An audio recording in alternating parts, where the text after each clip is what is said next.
কে বা কনেকে গোসল করানো হয় তখন এই যে ধরে যে এখন ধরছে হচ্ছে সাকাত ভাইকে।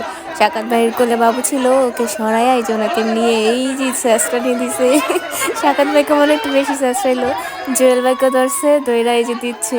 সবাই মিলে এখন ছেলেদের পাল্লাগুলা চলতেছে আর কি, কিছুক্ষণ পরে আবার মেয়েদের চলবে। যে ধরছে হানিফকে, হানিফকে সবাই দৌড়ে ধরছে, দৌড়ে ধইরা আইনা ওরে বেশি কাদামাটি মাখাইছে। এই যে এখন ধরবে হানিফের দুলাভাই এবং আমাদের মামারা সবাই মিলা ধইরা এই যে আনতেছে। রশিদ মামা এবং সাকাত ভাই মিলা হানিফকে ধরছে। সামনে যে আমার মামাতো ভাই, ওরা আবার ওদের বন্ধু বান্ধবদেরকে ধরতেছে, লেগে দিছে পানি। হানিফকে একদম পানি সহ দিয়ে তারপরে যে চুপাইতেছে। বেচারার অবস্থা পুরো নাজেহাল হয়ে গেছে। ওই যে ওর দুলাভাই ওকে ধরে টানলো। হানিফের পুরো অর্ধেক ভইরা গেছে গা।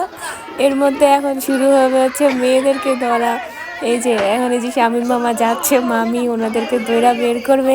এর মধ্যে আমি গেছি পলায়। আমি এই যে যখন দেখছি মামিদেরকে দইরা নামাইতেছে, আমি ভিডিও টিডিও সব অফ করে দিছি, দৌড়, আমাকে আর খুঁজেই পাই নাই।